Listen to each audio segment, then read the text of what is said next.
All right, welcome in everybody to another deep dive, and today we are going to be exploring the, the comedic brilliance, and let's be honest, sometimes the shocking social commentary of Dave Chappelle. We've got a transcript of one of his stand-up routines pulled straight from YouTube. Okay, so we're about to get the unfiltered, raw Chappelle experience, and that means we're in for a wild ride. Yeah, through some of the most sensitive topics in American culture. Oh yeah, race, celebrity, yeah, those unspoken anxieties that we all have about the world.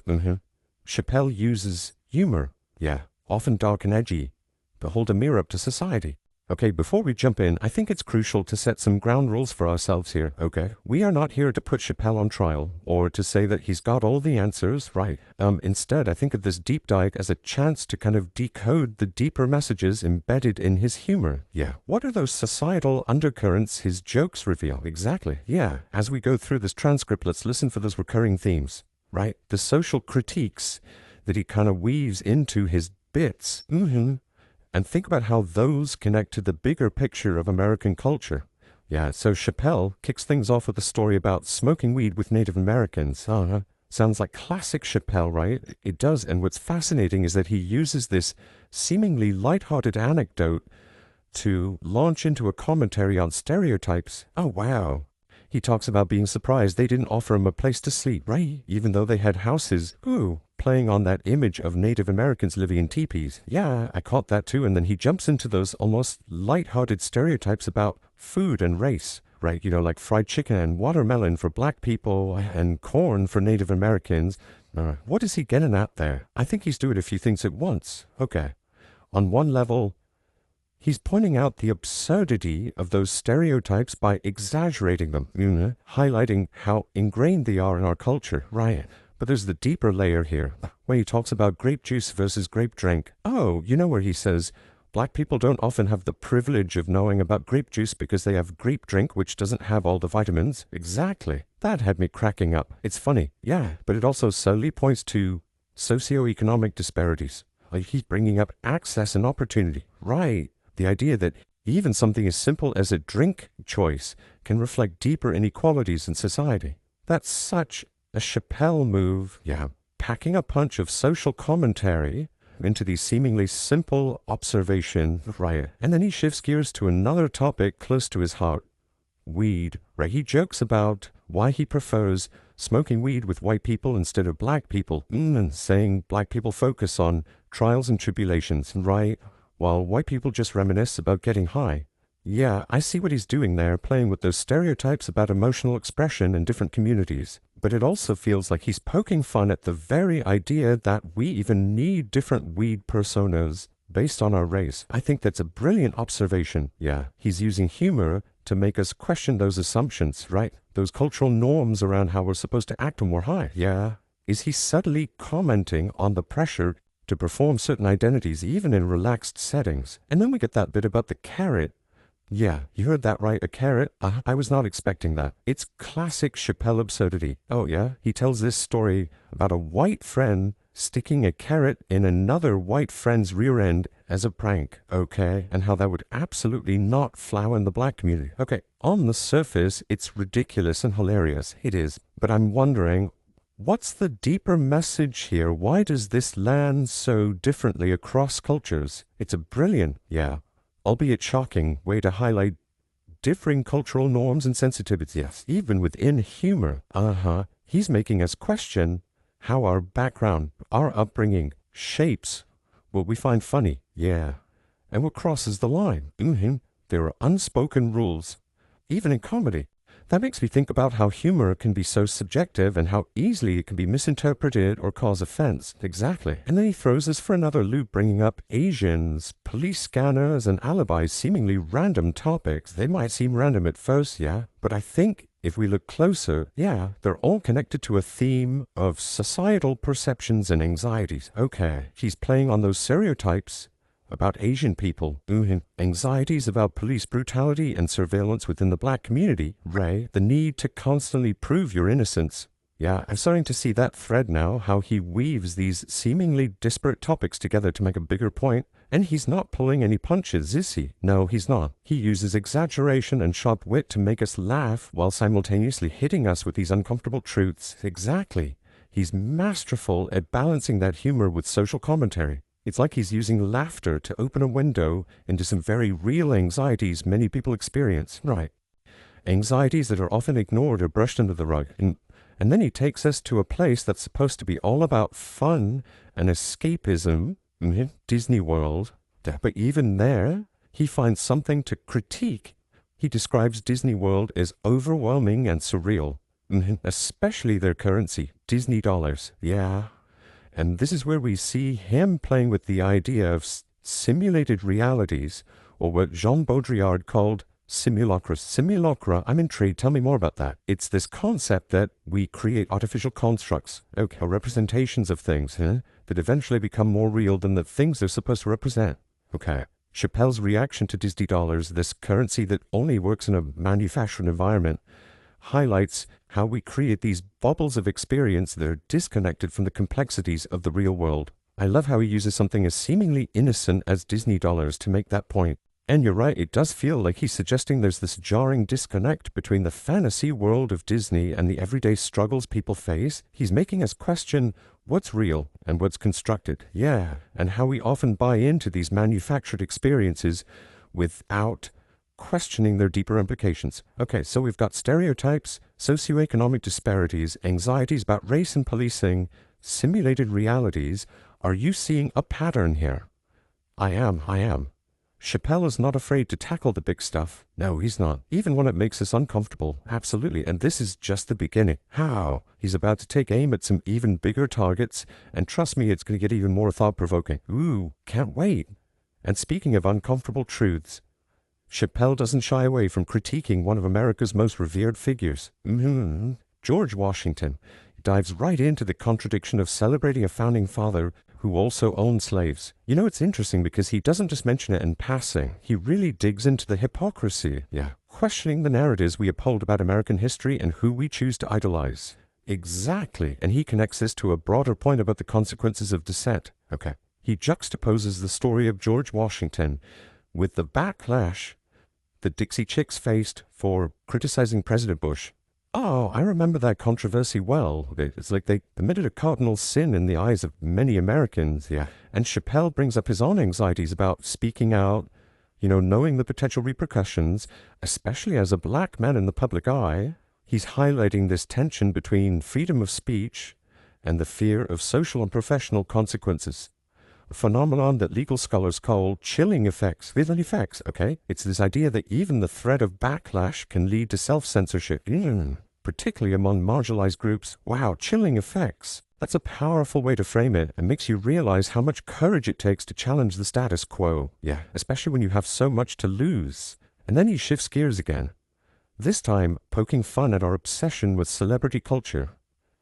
He uses J-Roll's reaction to 9/11 as an example, right? Highlighting the absurdity of seeking guidance from celebrities during times of crisis. Like, why are we giving so much weight to the opinions of people who are famous for entertainment, right? They're not experts on geopolitics or national security. It's like he's satirizing our tendency to elevate celebrities to this guru status, looking to them for answers when they're just as fallible as anyone else, right? Exactly. And this leads him into a very complicated and sensitive segment about Bill Cosby, who, as we know, was accused of sexual assault by numerous women. This part made me feel really uneasy. Yeah, it's definitely a challenging segment to unpack. Yeah, we need to acknowledge the seriousness of the allegations against Cosby without downplaying or condoning any actions. Yep. But I think it's important to focus on the broader point Chappelle's trying to make about celebrity culture. Yes, he's exploring that blurred line between public image and private behavior, right? How we create these narratives around celebrities that often crumble when we learn about their personal lives.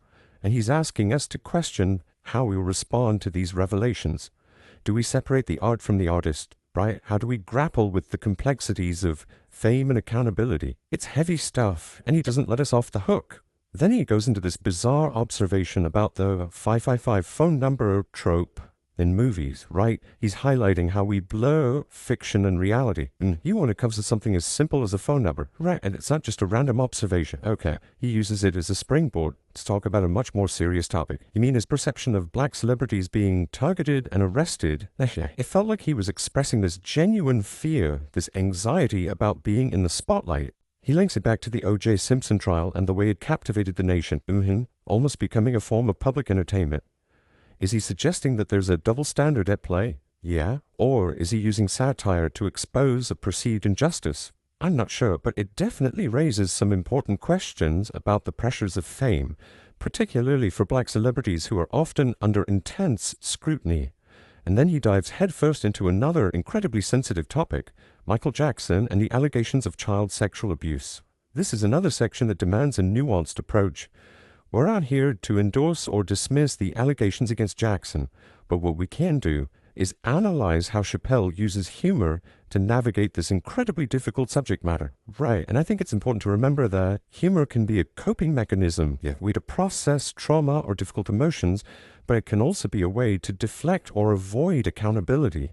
So where does Chappelle fall on that spectrum? That's for each listener to decide.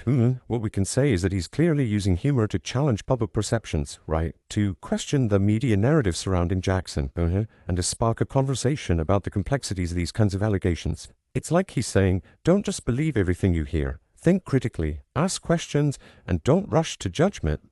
And then he drops perhaps one of the most controversial jokes in the entire routine, comparing the experiences of black people and transgender people. He suggests that transgender people have won the discrimination Olympics, which, as we know, is a problematic and offensive comparison. You can't equate different forms of oppression and suffering. Absolutely, but I think it's worth considering what underlying anxieties this joke might reveal.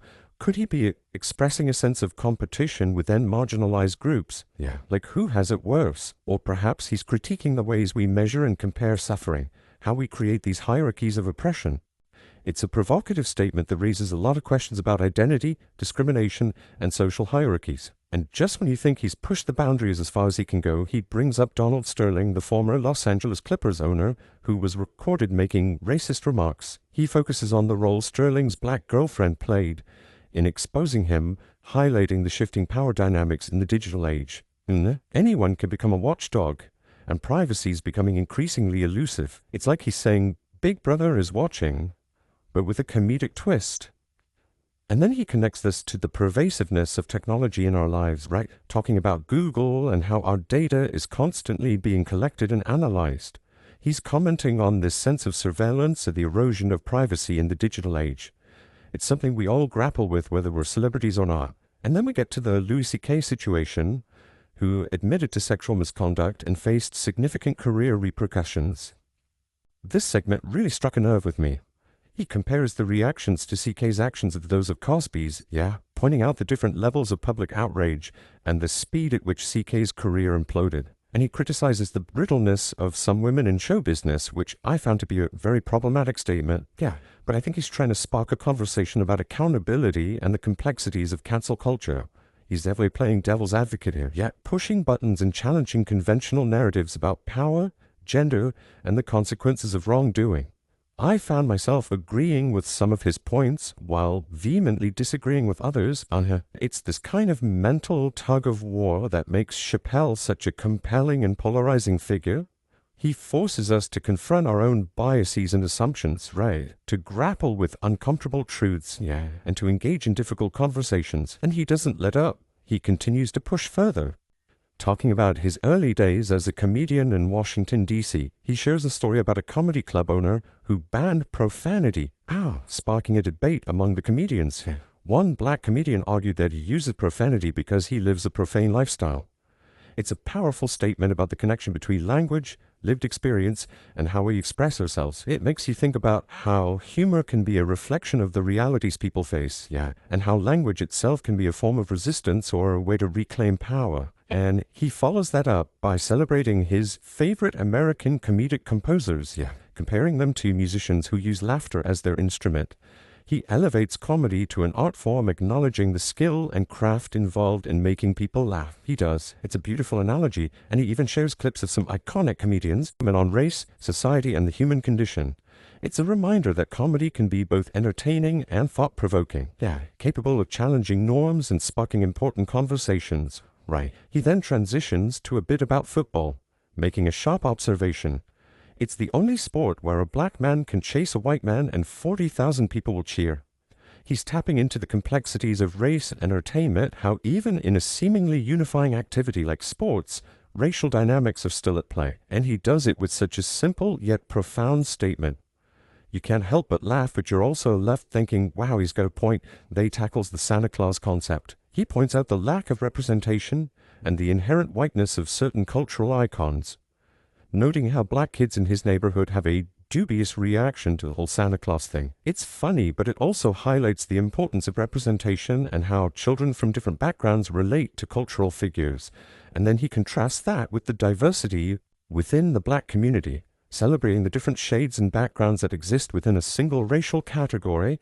It's a celebration of blackness in all its forms. Yeah. Pushing back against monolithic representations often seen in the media. Absolutely. And he brings up Marian Anderson, the black opera singer who faced discrimination and was denied the opportunity to perform at certain venues, to highlight how far we've come as a society, but also how much further we still have to go. It's a powerful reminder that progress isn't linear, right? And that systemic inequalities persist even in seemingly progressive spaces.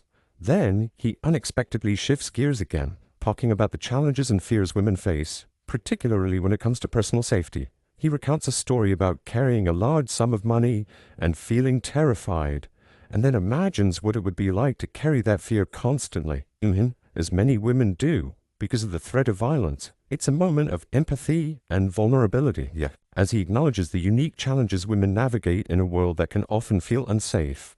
And he doesn't shy away from addressing the controversial topics he brought up earlier, like the allegations against Louis C.K. He acknowledges the seriousness of the situation, but he also questions the proportionality of the response, and criticizes the brittleness of some women in show business. It's a provocative stance that's sure to spark debate. He's pushing boundaries and challenging conventional narratives about power, gender, and accountability, perhaps even using a bit of hyperbole to make his point. It feels like he's grappling with these complex issues in real time, using humor as a way to process his thoughts and engage the audience in a dialogue. It's a reminder that comedy can be a powerful tool for social commentary, even when it's uncomfortable or challenging. And he ends this section by emphasizing that he's being held to a higher standard of accountability than the women involved, drawing a connection to his identity as a black man. He's bringing race back into the conversation, suggesting that there are layers of complexity at play when it comes to accountability and how society judges different individuals based on their identities. It's a thought-provoking point that leaves us with a lot to consider about intersectionality and the ways in which power dynamics influence how we perceive and respond to these situations. Man, I am still processing everything that we've unpacked so far. Chappelle's routine is like a roller coaster, hilarious 1 minute, deeply unsettling the next, but always thought-provoking, right? It makes you wonder where the line is between comedy and social commentary. He talks about race, celebrity, gender, power, all these interconnected forces that shape our lives.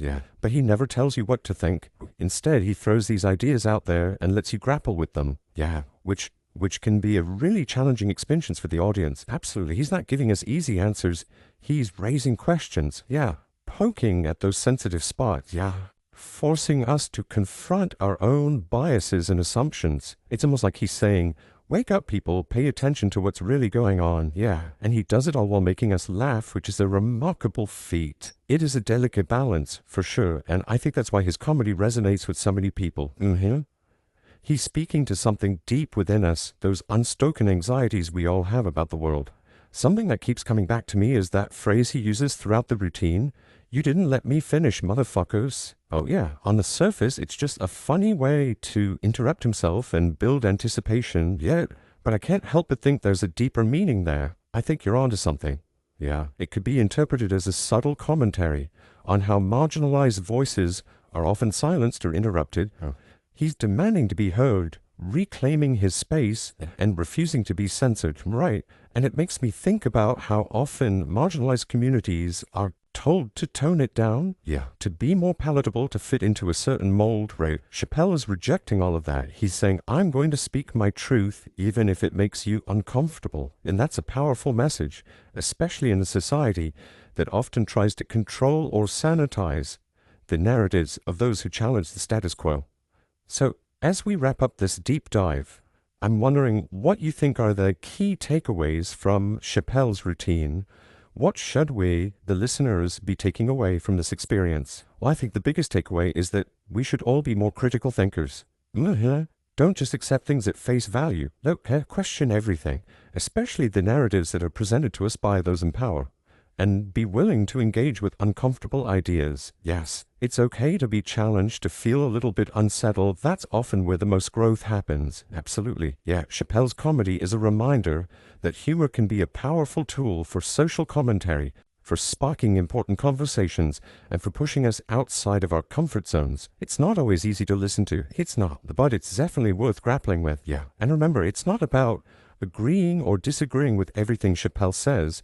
It's about engaging with the ideas, wrestling with the complexities, and forming your own conclusions. He's giving us a glimpse into his unique worldview, right? And it's up to each of us to decide how we interpret his message and what it means for our own lives. I think that's a great note to end on. Yeah, this deep dive has been a whirlwind. It has. But I feel like I've learned so much about Chappelle, about comedy, and about myself. And hopefully it sparked some important conversations and inspired you to keep thinking critically about the world around you. Until next time, keep diving